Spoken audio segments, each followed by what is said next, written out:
ଆପଣ ଜାଣିଛନ୍ତି କି ଆମ୍ବରେ ଏଣ୍ଡୁରି ପିଠା ପ୍ରସ୍ତୁତ କରାଯାଏ? ଯଦି ଜାଣିନାହାନ୍ତି କିମ୍ବା ଜାଣିଛନ୍ତି କିନ୍ତୁ କରିନାହାନ୍ତି ତାହେଲେ ଏହି ରେସିପି ଆପଣମାନଙ୍କ ପାଇଁ। ଏହି ରେସିପି ଥରେ କରିଲେ ବାରମ୍ବାର କରିବା ପାଇଁ ଇଚ୍ଛା କରିବେ। ଆମ୍ବ ସରିବା ପୂର୍ବରୁ ପ୍ଲିଜ୍ ଥରେ ଏହି ରେସିପି କରିନିଅନ୍ତୁ। ନମସ୍କାର, ଜୟ ଜଗନ୍ନାଥ। ମାମାସ୍ କିଚେନକୁ ଆପଣମାନଙ୍କୁ ସ୍ୱାଗତ। ଏଣ୍ଡୁରି ପିଠା ପ୍ରସ୍ତୁତ କରିବା ପାଇଁ ପ୍ରଥମେ ମୁଁ 2ଟା ଆମ୍ବ ନେଇଯାଇଛି। ଆମ୍ବ ନେଇ ତାହାର ପଲ୍ପ ସବୁ ବାହାର କରିନେଇଛି। ମୁଁ ଏଇଠି 2ଟା ଆମ୍ବ ନେଇଛି। ଯଦି ଆପଣ ଅଧିକ ପିଠା କରିବା ପାଇଁ ଚାହୁଁଛନ୍ତି ତାହେଲେ ଆପଣ ଅଧିକ ଆମ୍ବ ନେଇପାରିବେ। ଆକ୍ଚୁଆଲି ଏହି ରେସିପିରେ ମୁଁ କୌଣସି ଜିନିଷର ମାପ ରଖିନାହିଁ, କାରଣ ମୁଁ ଏହି ପିଠା ପ୍ରଥମ ଥର ପାଇଁ କରୁଛି। ପିଠା ବହୁତ ଭଲ ହେଇଥିଲା, ତେଣୁ ମୁଁ ଭାବିଲି ଆପଣମାନଙ୍କ ସହିତ ସେୟାର କରିନେବି। ଏହି ରେସିପିରେ ଯେଉଁ ଜିନିଷ ଯେତିକି ଆବଶ୍ୟକ ପଡ଼ିଲା ସେହି ହିସାବରେ କରିଛି, ତେଣୁ ମୁଁ ଏହି ରେସିପିରେ ମାପିବା ପାଇଁ କୌଣସି ଜିନିଷ ରଖିନାହିଁ। ଗ୍ଲାସ୍ କିମ୍ବା କପ୍ ରଖିନାହିଁ। ଗ୍ଲାସ୍ କିମ୍ବା କପ୍ ମାପିବା ପାଇଁ ନ ରଖି ମଧ୍ୟ ମୋର ରେସିପି ବହୁତ ଭଲ ହେଇଥିଲା, ପରଫେକ୍ଟ ହେଇଥିଲା। ଆପଣଙ୍କର ବି ପରଫେକ୍ଟ ହେବ, କୌଣସି ଖରାପ ହେବ ନାହିଁ।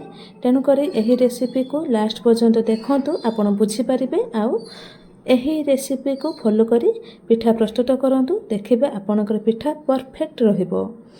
ଏଇଠି କଥା ହେବା ସମୟ ମଧ୍ୟରେ ଦେଖନ୍ତୁ ଆମ୍ବର ପଲ୍ପକୁ ସବୁ ବାହାର କରିନେଇଛି। ଆମ୍ବର ପଲ୍ପ ବାହାର କରିସାରିବା ପରେ ମୁଁ ଏଇଠି ଗୋଟେ ମିକ୍ସିଂ ଜାର୍ରେ ଦେଇଦେଇଛି। ଗ୍ରାଇଣ୍ଡିଂ ଜାର୍ରେ ଆମ୍ବର ପଲ୍ପକୁ ଦେଇସାରିବା ପରେ ଏଇଠି ମୁଁ 1 ଚାମଚ ଚିନି ନେଇଯାଇଛି। ଯଦି ଆପଣ ନେଇଥିବା ଆମ୍ବ ବହୁତ ମିଠା ଅଛି ଆପଣ ଚିନି ଦେବେ ନାହିଁ। ଯଦି ଆପଣଙ୍କର ଆମ୍ବ କମ୍ ମିଠା ଅଛି ତେଣୁକରି ଆପଣ ଅଳ୍ପ କିଛି ଚିନି ଦେଇଦେବେ। ଏଇଠି ଦେଖନ୍ତୁ ମୁଁ ଗ୍ରାଇଣ୍ଡିଂ କରି ଆଣିଛି ଆମ୍ବର ପଲ୍ପ ସବୁ। ଆପଣ ଆମ୍ବର ପଲ୍ପକୁ ଗ୍ରାଇଣ୍ଡିଂ କରିପାରିବେ। ଭଲ ଭାବରେ ଯଦି ଆପଣ ଦଳିବା ପାଇଁ ଚାହୁଁଥିବେ ଦଳି ପାରିବେ।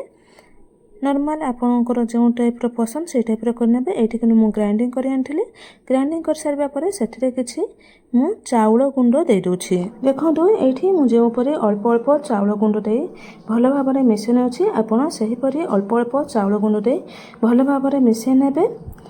ଏଇଠି ଆମର ବେଟରଟି ହଳଦୀ ପତ୍ର ଏଣ୍ଡୁରି ପିଠା କଲେ ଯେଉଁପରି ବେଟରଟି କନସିଷ୍ଟେନ୍ସି ରୁହେ ସେହିପରି ବେଟରର କନସିଷ୍ଟେନ୍ସି ରହିବ। ହଳଦୀ ପତ୍ର ଏଣ୍ଡୁରି ପିଠା ଯଦି ଆପଣ ଦେଖିବା ପାଇଁ ଚାହୁଁଥିବେ ତାହେଲେ ଆପଣ ମୋ ଚ୍ୟାନେଲରେ ରହିଛି, ଆପଣ ଯାଇକି ଦେଖିପାରିବେ। ସେହିପରି କନସିଷ୍ଟେନ୍ସି ରହିବ। ଦେଖନ୍ତୁ ମୁଁ ଏଇଠି ଚାଉଳ ଗୁଣ୍ଡକୁ ଭଲ ଭାବରେ ମିଶାଇ ନେଇଛି। ମୋତେ ଏଇଠି ପାଖାପାଖି 2 କପ୍ ଚାଉଳ ଗୁଣ୍ଡ ଲାଗିଲା ମିଶାଇବା ପାଇଁ। ଆପଣଙ୍କ ପାଖରେ ଯଦି ଚାଉଳ ଗୁଣ୍ଡ ନଥିବ ତାହେଲେ ଆପଣ ଚାଉଳକୁ କିଛି ଭେଦେଇ ନେବେ। ଭେଦେଇ ଆମ୍ବ ଗ୍ରାଇଣ୍ଡିଂ କରିବା ବେଳେ ସେହି ଆମ୍ବରେ ଚାଉଳକୁ ଗ୍ରାଇଣ୍ଡିଂ କରିନେବେ। ଏଇଠି ଆପଣ 2ଟା ଆମ୍ବ ପାଇଁ ପ୍ରାୟ ପାଖାପାଖି ଆପଣ 1ରୁ 1.5 କପ୍ ଚାଉଳ ଗ୍ରାଇଣ୍ଡିଂ କରିନେବେ। ଦେଖନ୍ତୁ ବେଟରର କନସିଷ୍ଟେନ୍ସି ଏହିପରି ରହିବ। ଚାମଚରେ ବେଟର ନେଇ ପକାଇଲେ ଦେଖନ୍ତୁ ବେଟର ସଙ୍ଗେ ସଙ୍ଗେ ଖସୁ ନାହିଁ, ରହି ରହି ଖସୁଛି। ତେଣୁକରି ଆପଣ ବେଟରର କନସିଷ୍ଟେନ୍ସି ଏହିପରି ରଖିବେ। ବର୍ତ୍ତମାନ ସ୍ୱାଦ ହିସାବରେ ଲୁଣ ମିଶାଇ ନେବା। ମିଶାଇ ସାରିବା ପରେ ଗୋଟିଏ ପ୍ଲେଟ୍ ଘୋଡ଼େଇ ନେବା। ଏଇଠି ଦେଖନ୍ତୁ ମୁଁ ଏଠି ଗୋଟିଏ ପ୍ଲେଟ୍ ଘୋଡ଼େଇ ନେଇଛି। 10 ମିନିଟ୍ ପାଇଁ ପ୍ଲେଟ୍ ଗୋଟିଏ ଘୋଡ଼େଇ ରଖିନେବା। ଏଇଠି ଦେଖନ୍ତୁ 10ରୁ 15 ମିନିଟ୍ ହେଇଯାଇଛି। ଏଇଠି ମୁଁ ପ୍ଲେଟ୍କୁ ବାହାର କରିନେଇଛି। ଦେଖନ୍ତୁ ଆଗ ଅପେକ୍ଷା ବେଟର ଟିକେ ଫୁଲି ଯାଇଛି। ବର୍ତ୍ତମାନ ଦେଖନ୍ତୁ ମୁଁ ଏଇଠି ଗୋଟିଏ କଦଳୀ ପତ୍ର ନେଇଯାଇଛି। କଦଳୀ ପତ୍ରକୁ ମୁଁ ଆଗରୁ ସେକି ଦେଇଥିଲି। କଦଳୀ ପତ୍ର ସେକିବା ଦ୍ୱାରା ନିଆଁରେ ସେକିବା ଦ୍ୱାରା ସଫ୍ଟ ହେଇଯାଏ।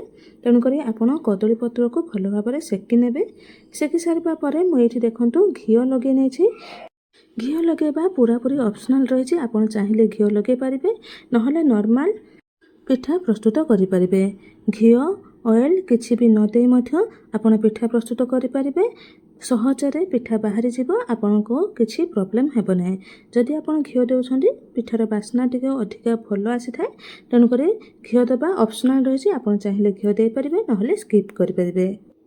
ମୁଁ ଏଇଠି ପିଠା ଭଲ ଦେଖାଯିବା ପାଇଁ କିଛି ଛୋଟ ଛୋଟ ଚପ୍ ନଡ଼ିଆ ଦେଇଦେଇଛି। ଆପଣ ଚାହିଁଲେ ଦେଇପାରିବେ, ଆପଣ ଚାହିଁଲେ ବାଦାମ ମଧ୍ୟ ଦେଇପାରିବେ। ନଡ଼ିଆ ଦେଲେ ଟେଷ୍ଟ ଭଲ ଆସିଥାଏ। ତେଣୁକରି ମୁଁ ଏଇଠି ଛୋଟ ଛୋଟ ଚପ୍ ନଡ଼ିଆ ଦେଇଦେଇଛି। 2 ଚାମଚ ବେଟର ଦେଇଦେଇଛି। ଆପଣ ଆପଣଙ୍କର ପତ୍ର ହିସାବରେ ବେଟର ଦେବେ, ନହେଲେ ବେଟର ବୋହିଯିବ। ଆପଣ ଯେତିକି ବଡ଼ ପତ୍ର ରଖିଥିବେ ସେହି ହିସାବରେ ବେଟର ଦେବେ। ବେଟର ଦେଇସାରିବା ପରେ ସେଥିରେ ମୁଁ କିଛି ନଡ଼ିଆ ପୁର ଦେଇଦେଇଛି। ନଡ଼ିଆ ପୁରର ରେସିପି ମୁଁ ଏଇଠି ଦେଖେ ନାହିଁ, ଆଗରୁ ବହୁତ ଯାକ ପିଠା କରିଛି ସେଥିରେ ନଡ଼ିଆ ପୁରର ରେସିପି ଦେଖେଇଛି। ଆପଣ ଚାହିଁଲେ ଚ୍ୟାନେଲକୁ ଯାଇ ଆପଣ ଦେଖିପାରିବେ। ତେଣୁକରି ମୁଁ ନଡ଼ିଆ ପୁରର ରେସିପି ଦେଖେଇ ନାହିଁ। ପ୍ରାୟତଃ ନଡ଼ିଆ ପୁର ରେସିପି ସମସ୍ତେ ଜାଣିଥାନ୍ତି, ତେଣୁକରି ମୁଁ ଏଇଠି ନଡ଼ିଆ ପୁର ରେସିପି ଦେଖେଇ ନାହିଁ। ଏଠି ଦେଖନ୍ତୁ ଗୋଟିଏ ପିଠା କରିନେଇଛି, ଆଉ ଗୋଟିଏ ପିଠା କରୁଛି। ଗୋଟିଏ ପିଠା ପ୍ରଥମ ପିଠାଟି ମୁଡ଼ିବା ସମୟରେ ଫୋନ୍ଟି ବନ୍ଦ ହୋଇଯାଇଥିଲା, ତେଣୁକରି ଆଉ ଗୋଟିଏ ପିଠା କରିକି ଦେଖାଇ ଦେଉଛି। ପ୍ରଥମେ ମୁଁ ଏଇଠି ଚପ୍ ନଡ଼ିଆ ପକାଇଦେଲି। ନଡ଼ିଆ ପକାଇ ସାରିବା ପରେ ବେଟର କିଛି ଦେଇଦେବା। ଦେଖନ୍ତୁ ଆଗ ପରି ମଧ୍ୟ ମୁଁ ଏଇଠି ବେଟର ଦେଇଦେଇଛି। ବେଟର ଦେଇସାରିବା ପରେ ସେଥିରେ କିଛି ନଡ଼ିଆ ପୁର ଦେଇଦେଇଛି, ଯାହାକି ମୁଁ ଗୁଡ଼ରେ ପାଗ କରିଥିଲି। ନଡ଼ିଆ ପୁର ଦେଇସାରିବା ପରେ ଦେଖନ୍ତୁ ପତ୍ରକୁ ଏହିପରି ମୁଡ଼ି ନେବା। ମୁଡ଼ି ସାରିବା ପରେ ଏଇଠି ଦେଖନ୍ତୁ ମୁଁ ଗୋଟିଏ ପ୍ୟାନ୍ରେ ପାଣି ରଖିନେଇଥିଲି ପିଠାକୁ ଷ୍ଟିମ୍ କରିବା ପାଇଁ। ଏଠି ପାଣି ଗରମ ହୋଇଯାଇଛି। ଆଗ ପିଠାଟି ମୁଁ ଏଇଠି ଦେଇଦେଇଛି। ବର୍ତ୍ତମାନ ଆଉ ଗୋଟିଏ ପିଠା ଏଇଠି ଦେଇଦେବା। ଯେଉଁ ପିଠାକି ମୁଁ ଏବେ କରିଲି ସେ ପିଠାକୁ ଏହିପରି ଦେଖନ୍ତୁ ରଖିନେବା। ସେହି ମେଥଡ଼ରେ ଅନ୍ୟ କଦଳୀ ପତ୍ରରେ ମୁଁ ଏଇଠି ବେଟରକୁ ରଖିନେଇଛି। ରଖିସାରିବା ପରେ ଯେତିକି ଆବଶ୍ୟକ ହେବ ଏହି ଷ୍ଟିମ୍ କରିବା ପାଇଁ ସେତିକି ପିଠା ଦେଇଛି। ଆଉ ଥରେ ମୁଁ ସେକେଣ୍ଡ ବ୍ୟାଚ୍ ମଧ୍ୟ କରିବି ଏଠି, କାରଣ ଏଠି ମୋର ସବୁଯାକ ପିଠା ଧରିଲା ନାହିଁ। ଏଠି ଦେଖନ୍ତୁ ମୁଁ ଭଲ ଭାବରେ ସଜେଇକି ରଖିନେଇଛି। ରଖିସାରିବା ପରେ ଏଇଠି ଗୋଟେ ଲିଡ୍ ଘୋଡ଼େଇ ନେବା। 10ରୁ 15 ମିନିଟ୍ ଷ୍ଟିମ୍ କରିନେବା। 10ରୁ 15 ମିନିଟ୍ ସମୟ ମଧ୍ୟରେ ଆମର ପିଠା ପ୍ରସ୍ତୁତ ହୋଇଯିବ। ଏଇଠି ଦେଖନ୍ତୁ 15 ମିନିଟ୍ ହୋଇଯାଇଛି। ମୁଁ ଏଇଠି ପିଠାରୁ ଲିଡ୍ ବାହାର କରିନେଇଛି। ଏଇଠି ଦେଖନ୍ତୁ ମୁଁ ଚେକ୍ କରି ଦେଖାଇ ଦେଉଛି ପିଠା ଆମର ଭଲ ଭାବରେ ହୋଇଯାଇଛି। ଏ ଦେଖନ୍ତୁ କେତେ ସୁନ୍ଦର ଭାବରେ ଆମର ପିଠା ହୋଇଯାଇଛି। ବର୍ତ୍ତମାନ ଗୋଟେ ପରେ ଗୋଟେ ପିଠାକୁ ସବୁ ବାହାର କରିନେବା। ହାତରେ ବାହାର କରିବେନି, ଯେକୌଣସି ଚିମୁଟା କିମ୍ବା ପାଣି ହାତ ହେଇ ଗୋଟିଏ ପରେ ଗୋଟିଏ ଆପଣ ପିଠାକୁ ବାହାର କରିନେବେ। ଏଇଠି ଦେଖନ୍ତୁ ମୁଁ ଏଇଠି ସବୁଯାକ ପିଠା ବାହାର କରିନେଇଛି। ବାହାର କରିସାରିବା ପରେ ମୁଁ ଆଉ ଥରେ ପିଠା ଦେଇଦେଇଛି। ଦେଖନ୍ତୁ ମୁଁ ଏଇଠି ଗୋଟିଏ ଗିନାରେ ମଧ୍ୟ ପିଠା ଦେଇଛି। ଗିନାରେ କଦଳୀପତ୍ର ରଖିନେଇଛି। ରଖିସାରିବା ପରେ ବେଟରକୁ ଦେଇଦେଇଛି। ଦେଇ ମୁଁ ଏଇଠି ଗିନାରେ ମଧ୍ୟ ପିଠା ପ୍ରସ୍ତୁତ କରିଛି। ଆପଣ ଚାହିଁଲେ ଗ୍ଲାସରେ କରିପାରିବେ, ଏହିପରି ଗିନାରେ କରିପାରିବେ, ପ୍ଲେଟ୍ରେ ମଧ୍ୟ କରିପାରିବେ। ଆପଣ ଯେଉଁ ସାଇଜ୍ରେ ଚାହୁଁଛନ୍ତି ସେହି ସାଇଜ୍ରେ ଆପଣ ପ୍ରସ୍ତୁତ କରିପାରିବେ। ତାପରେ ମଧ୍ୟ ମୁଁ ଏଇଠି ଦେଖନ୍ତୁ ଲିଡ୍କୁ ଘୋଡ଼େଇ ନେଇଥିଲି 10ରୁ 15 ମିନିଟ୍ ପାଇଁ। 10ରୁ 15 ମିନିଟ୍ ହୋଇଯିବା ପରେ ଦେଖନ୍ତୁ ଏଇଠି ଆମର ପିଠା ପ୍ରସ୍ତୁତ ହୋଇଯାଇଛି। ବର୍ତ୍ତମାନ ଏହି ପିଠାକୁ ସବୁ ମଧ୍ୟ ଆମେ ବାହାର କରିନେବା। ଦେଖନ୍ତୁ ଏଇଠି ମୁଁ ସବୁଯାକ ପିଠା ବାହାର କରିନେଇଛି। ଏଇଠି ଦେଖନ୍ତୁ ମୁଁ ଗୋଟିଏ ପିଠା ଆପଣଙ୍କୁ ବାହାର କରି ଦେଖାଉଛି। ଦେଖନ୍ତୁ କେତେ ସୁନ୍ଦର ଟେମ୍ପଟିଂ ହେଇଛି ଏହି ପିଠା। ଦେଖନ୍ତୁ ଆମେ ଯେଉଁ ନଡ଼ିଆ ଚପ୍ ଦେଇଥିଲେ, ଦେଖନ୍ତୁ କେତେ ସୁନ୍ଦର ଟ୍ରାନ୍ସପାରେଣ୍ଟ ହେଇ ଦେଖାଯାଉଛି। କେତେ ସୁନ୍ଦର ହେଇଛି। ବିଶ୍ୱାସ କରନ୍ତୁ, ଦେଖିବା ପାଇଁ ଯେତିକି ସୁନ୍ଦର ହେଇଥିଲା ପିଠା, ଖାଇବା ପାଇଁ ମଧ୍ୟ ସେତିକି ସୁଆଦିଆ ଲାଗୁଥିଲା। ଏହିପରି ପିଠା ଆପଣ ପ୍ରସ୍ତୁତ କରନ୍ତୁ ଆମ୍ବ ସରିବା ପୂର୍ବରୁ। ଆପଣଙ୍କୁ ଏହି ଏଣ୍ଡୁରି ପିଠାର ରେସିପି ଭଲ ଲାଗିଲା କି ନାହିଁ କମେଣ୍ଟରେ ଜଣାଇବେ। ଆଉ ଆପଣ କେଉଁ ସହର କେଉଁ ଡିଷ୍ଟ୍ରିକ୍ଟରୁ ଦେଖୁଛନ୍ତି ତାହା ବି କମେଣ୍ଟରେ ଜଣାଇବେ, ଯାହାଫଳରେ ମୁଁ ଜାଣିପାରିବି ମୋର ଭିଡ଼ିଓ ରେସିପିଟି କେତେ ବାଟ ପର୍ଯ୍ୟନ୍ତ ଯାଇଛି। ଆଉ ଆପଣଙ୍କୁ ମୁଁ ଧନ୍ୟବାଦ ଜଣାଇପାରିବି। ଆମ୍ବ ସରିବା ପୂର୍ବରୁ ଏହି ଆମ୍ବ ଏଣ୍ଡୁରି ପିଠା ପ୍ରସ୍ତୁତ କରନ୍ତୁ, ନିଜେ ଖାଆନ୍ତୁ, ସମସ୍ତଙ୍କୁ ଖୁଆନ୍ତୁ। କିପରି ଲାଗିଲା କମେଣ୍ଟରେ ଜଣାନ୍ତୁ।